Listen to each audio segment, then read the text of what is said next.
안녕하세요. 성암다육농원의 샤리아르입니다.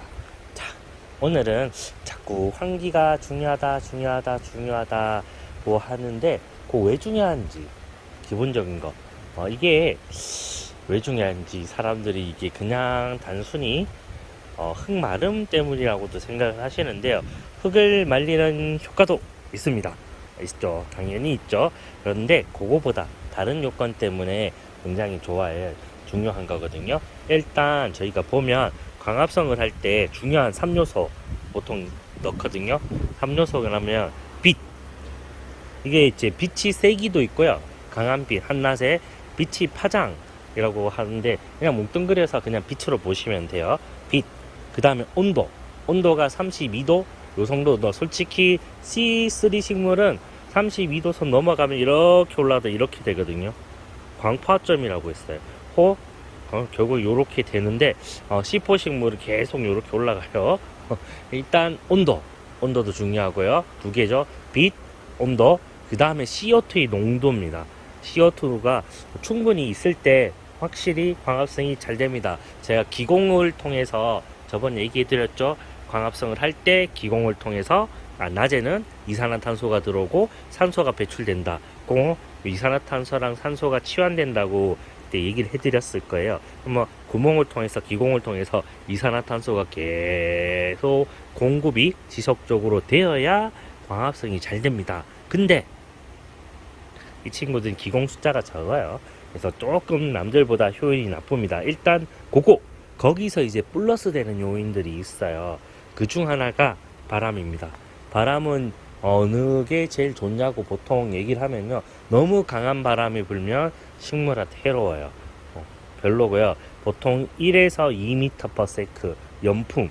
근데 산들바람이 부는 게 굉장히 이 친구들에게 좋습니다. 자, 이제 바람이 좋다고 했죠. 요 효과를 얘기를 해드릴게요. 짜잔. 자, 여기서 바람이 불면 1차적으로 광합성을 떠나서 우리는 흙 마름이 중요하잖아요. 위에 있는 흙이 잘 말라요, 솔직히. 그리고 다육이 전용 화분은 밑에 발까지 달려가지고 바람이 계속 불고, 그리고 안에 흙 같은 경우에 저희가 마사토를 많이 넣고 좀 굵은 마사 쓰고 하면 여기 있는 이건 다음 주에 흙 안에 알갱이가 굵기 때문에 알갱이 사이로 바람이 좀 잘 들어가지면 흙 마름이 굉장히 좋습니다. 그래도 흙 마름이 아무리 좋다고 해도 솔직히 윗부분이나 아랫부분은 바람으로 말리지만 요 안쪽은 뿌리가 흡수를 해서 뱉으면서 이런 식으로 거짓 마르거나 아니면 결국에 물은 중력을 이길 수 없습니다. 밑으로 내려가는데 흙이 물을 좋아하기 때문에 얘들도 물을 막 빨아 당겨요. 그래서 전체적으로 흡수를 하면서 내려가면서 물이 마르거든요. 요 효과도 굉장히 바람이 좋게 해줍니다. 바람이 많이 불면 확실히 흙이 조금 더 잘 마릅니다. 요것도 중요한데 더 중요한 거는요, 솔직히 여기 입장에 바람이 불어줘야지 아이들한테 굉장히 좋습니다. 일단 기본적으로 광합성을 다육이가 잘하는 시즌에도요, 요 친구 제가 얘기했죠. 기공을 열고 이산화탄소를 흡수를 하고 산소를 내뱉는다고 했잖아요. 그러면서 그때 같이 수분도 내뱉는데 그게 여기 머물러 있어요. 바람이 불지 않으면 광합성을 통해서 생성된 산소랑 수분이 여 근처에 머무르고 있어요. 잘 날아가지 않습니다. 굉장히 미세한 미스트이기 때문에 물도 여기 있고 산소 같은 경우에도 이쪽에 계속 농도가 다른 곳보다 이쪽이 높아요. 그러면 물이 수분이 있고 산소의 농도가 높으면 이산화탄소가 상대적으로 떨어져요. 그럼 광합성을 하기가 힘들어요. 이때 바람이 불면 생성된 아이들이 날아갑니다. 그리고 바람을 통해서 이산화탄소가 공급이 되어져요. 요게 계속 해주면 입장 안에 있는 생성 물질이 날아가면서 이산화탄소가 계속 지속적으로 공급이 됩니다. 그러면 광합성이 굉장히 잘 돼요. 너무 센 바람이 불면 아이들이 힘들지만 산들 바람이 불면 굉장히 좋습니다. 그래서 통기가 굉장히 환기가 굉장히 중요합니다. 안 해주시고 그냥 베란다 안에서 이렇게 있으면 아이들이 잘 못 크는 이유 중 하나입니다. 근데 모르시죠? 이런 거는 이제 가르쳐 드려야 돼요. 창문을 다 닫아 놓고 요렇게 애들을 두고 있으면 우리 집에 다육이가 잘 자라지 않아요 라고 하는데요. 그 이유가 강합성 효율이 굉장히 떨어집니다. 그리고 베란다 같은 경우에는 단점이 하나가요. 온도가 좋을 때는 34도 5도까지 요즘에 순식간에 올라가 버릴 겁니다. 이렇게 올라가 버리면 이 친구들은 광합성을 멈추고 생장이 더뎌집니다. 그거는 꼭 기억하셔야 돼요. 온도라는 게요, 식물한테 굉장히 중요하거든요. 너무 고온으로 가버리면 이 친구들은 캠회로가 돌아가 버립니다. 그러면 아무것도 못하는데 물 주시면 환기만으로는 그때는 물 마르기가 굉장히 어렵습니다. 광합성이 잘 돼야 할 때는 흙 안에 물도 내가 쓰기 때문에 마르는데요. 광합성이 캠으로 변하는 캠회로를 사용하면서 광합성을 하면 물 마름이 굉장히 어려워지거든요. 그때 우리가 의지할 수 있는 게 딱 하나, 환기밖에 없습니다. 바람밖에. 그리고 그 시기에는 제가 그랬죠. 딱 캠회로로 광합성을 해버리면 증산작용이 없다고. 그 어떻게 돼요? 입장이 뜨거울 때 식힐 방법은 없어져요. 그러면 바람밖에 없습니다. 저희 더울 때 선풍기 틀면 시원하잖아요. 이 친구들 똑같습니다. 그럴 때는 어쩔 수 없이 선풍기를 트셔야 돼요. 베란다가 너무 더우면 선풍기를 트시는 게 하나의 방법입니다. 그래서 저희 농원에 지금 돌아가고 있죠. 이거를 지금 왜 틀었게요? 습기. 저희는 이 친구는 습기가 더 무섭기 때문에요. 습기를 어떻게든 날리기 위해서 이 친구들을 바람을 계속 돌리는 거예요. 저희는 이런 식으로 해줘야 이 친구들이 컨디션이 좋아져요. 집에서도 습한 날은 선풍기를 살짝끔 틀어주면 아이들이 훨씬 더 잘 큽니다. 요거 기억하셔요. 바람이 이 친구들한테 많은 역할을 해줘요. 일단 기본적으로 광합성을 잘하는 시기에는요, 쑥 생성된 물질들을 보내버리고 이산화탄소를 공급해주는 역할을 하고요. 그리고 광합성을 못하는 시기에는 입장을 시켜주는 역할, 그리고 화분 내의 습기를 뿌리가 먹어서 말리지를 못하니까 바람으로 어떻게든 조금이라도 조금이 아니 많이 도움돼요. 도움을 해서 흙마름도 있고 입장을 시키는 역할도 해요. 그래서 요 환기가 굉장히 중요한데요. 안 하시면 안 돼요. 안 하시니까 이게 안 돼요. 그리고 색깔 같은 경우도 집에 가져가시면 순식간에 색깔이 없어졌어요 라고 하는데요. 제일 큰 이유는요, 온도입니다. 저희 농원 같은 경우에는 아직도 새벽에 추워요. 요 근래는 괜찮은데 일주일 전만 해도 추웠거든요. 온도차가 있고 햇볕이 좋아야 색깔이 유지가 되고요. 저온이 꼭 필요합니다. 저온이 있어야지 이게 안토시아닌하고가 생성이 되고 엽록소가 부서지거든요. 근데 따뜻하면 엽록소가 부활해서 저렇게 초록이로 변해버립니다.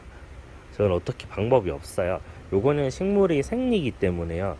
화학적 작용으로 인해서 엽록소가 보통 제가 그때 온도 보여드렸죠. 16도 그 선부터 부서지거든요.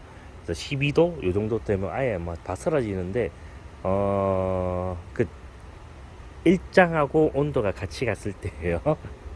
일자가 길어지는데 온도가 떨어진다고 해서 바스러지진 않아요. 그래도 엽록소 일정량 부서지거든요. 엽록소가 부서져야 그 밑에서 있었던 친구가 색깔을 만들어낼 수 있는데 엽록소가 온도가 높아지면 생성이 잘 돼요. 그러면 초록이로 변합니다. 이건 어떻게 도와드릴 방법이 없어요. 냉장고에 넣었다 꺼내는 분도 있는데요. 하나의 방법이긴 합니다. 진짜로. 냉동실에 넣으면 안 돼요. 냉장고에 6, 7시간 넣었다가 끄집어내 가지고요. 해서 색깔을 올리는 괴물 같은 사람들도 있는데 그건 함부로 따라하지는 마세요. 아이들 어떻게 될지 책임 못 집니다. 냉동실에 넣으면 다 죽고요. 냉장실에 그런 식으로 해가지고 색깔 만들려고 하시는 분들이 덜어 있어요. 저온 강제적으로 저온을 줬다가 하면 색깔은 나오긴 해요. 그건 맞아요. 그런 식으로 끄집어내면 되는데 함부로 하지 마시고요. 그리고 계속 오늘 얘기해드렸던 환기 중요성, 요거 색깔은 물어본 것 때문에 얘기해드렸는데 환기가 그만큼 중요합니다. 1차적으로 한 번 더 마무리, 생성물질을 보내버리고 이산화탄소가 지속적으로 공급을 시켜줘서 광합성을 잘하게 해준다. 그리고 바람이 불면 광합성 못할 때 입장을 시키는 역할 또 해준다. 그리고 뿌리 표면 뒷표면의 흙은 확실히 바람이 불면 잘 마릅니다. 요거 굉장히 중요하거든요. 요런 작용이 있어야 식물이 잘 자라요. 광합성이 3대 요소, 4대 요소, 5대 요소라고도 얘기를 하는데요. 요때는 이제 BT색이 이산화탄소의 농도, 온도라고 하다가 이제 바람까지 들어가집니다. 제일 중요한 건 요 세 개고, 온도도 이게 4요소 가면 BT색이 BT 파장이라고 하는데요. 솔직히 이런 것까지 알 필요 없어요. 이런 거는 예전에 제가 시험 공부할 때나 이럴 때나 필요하고요. 여러분들은 이까지는 알 필요 없어요. 자, 광합성이 5요소 정도 들어가면 바람이 들어옵니다. 그만큼 바람이 중요하거든요. 그래서 인위적으로 여름에는 솔직히 전기세 때문에 제가 얘기를 안 하는데 선풍기 틀어주면 굉장히 좋습니다. 그때는 저희는 사장님이 밤에까지 이 친구를 돌려요. 전기세 무지하게 나옵니다. 저희도. 근데 그렇게 해줘야 이 친구들이 버텨요. 그리고 지금 또 약간 공간을 조금씩 더 만들어줘서 아이들이 더 잘 버티고는 있는데 요거 기억하세요. 바람이 있으면 아이들이 더 잘 자란다. 그러니까 웬만해서는 환기 같은 거를 자주 해주는 게 좋습니다. 베란다는 좀 힘들긴 한데 그래서 옥상에 기르는 분들이 훨씬 더 예쁘고 좋아요. 요거는 환경적인 요건이에요. 그러니까 바람이 어떤 역할을 하는지도 조금 간략하게만 알아주시면 됩니다. 다음에는 제가 공극 왜 안에 있는 저희가 굵은 마사 쓰는 분도 있고 중립 있고 소립 있고 막 쓰시잖아요.